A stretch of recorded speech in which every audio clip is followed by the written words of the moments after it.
आज हम इस वीडियो में कॉम्प्लेक्स सेंटेंस का एडवर्ब क्लॉज बताने जा रहे हैं जो कि 11th और 12th में पूछा जाता है।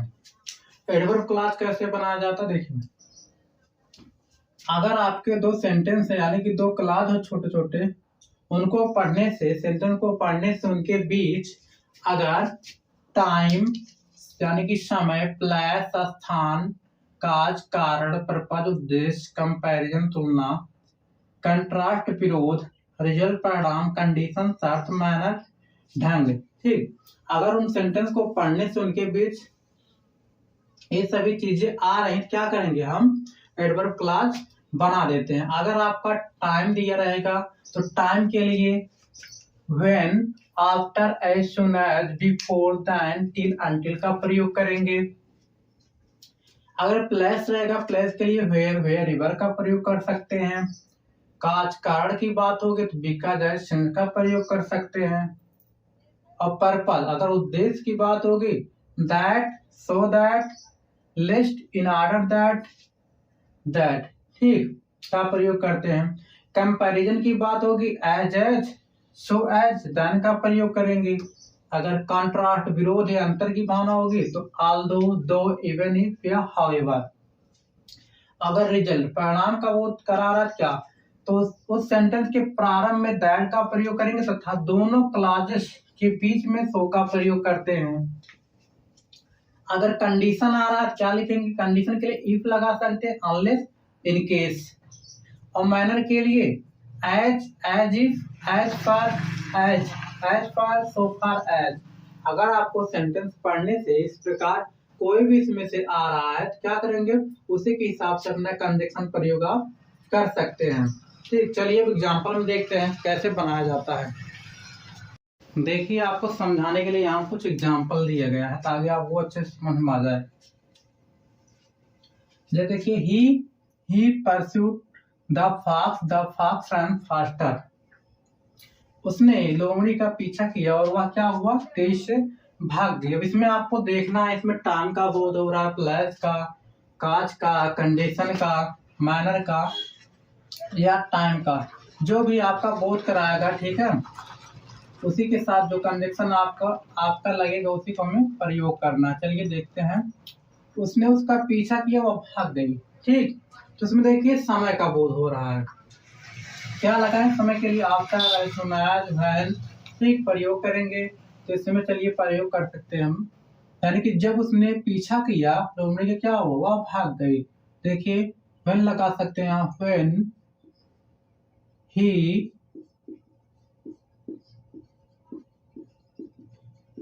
परस्यूड द फॉक्स,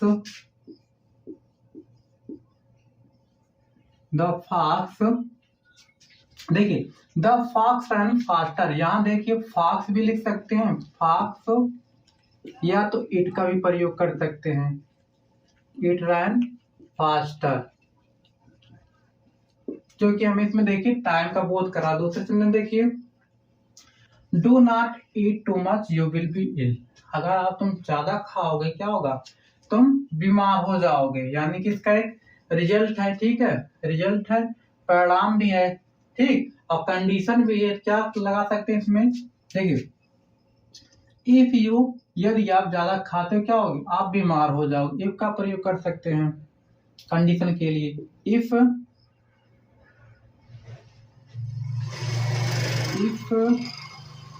you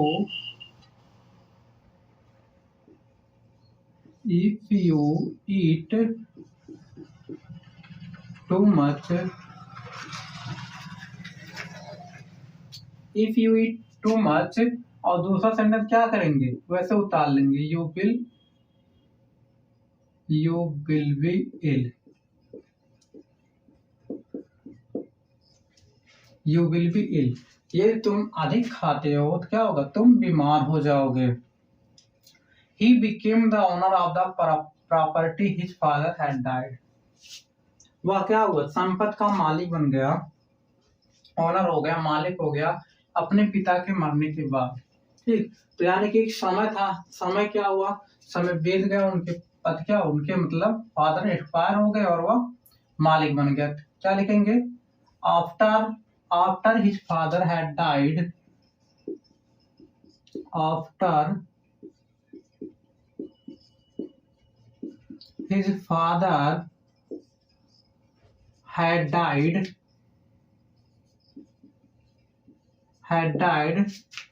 अपने पिता के मरने के बाद ही became the owner of the property। वैसे सेंटेंस को ऐसे उतार लेंगे पूरा।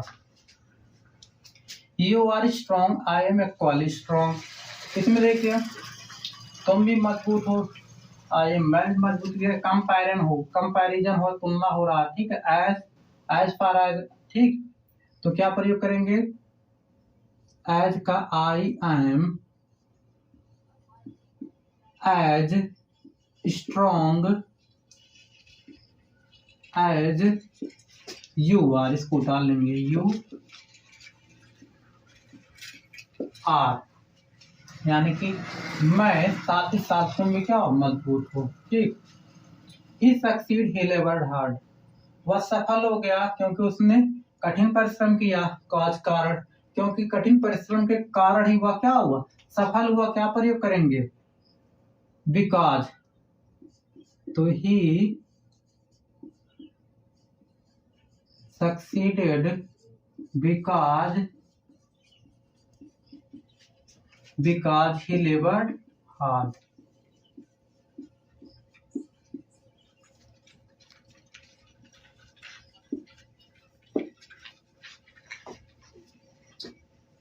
He succeeded because he labored hard। आप इसको अच्छे तब बना पाएंगे जब आपको टाइम के लिए कौन सा कंजक्शन लगे, प्लेस के लिए कौन सा लगे, कारण के लिए, ठीक, और कंडीशन के लिए, पर्पज के लिए, उद्देश्य के लिए, जब आपको अच्छी तरह से याद होगा तब आप सेंटेंस आसानी से बना सकते हो। अगर आपको याद नहीं होगा सेंटेंस भी आप नहीं बना पाओगे, इसलिए उसको पहले अच्छी तरह से याद कर लो।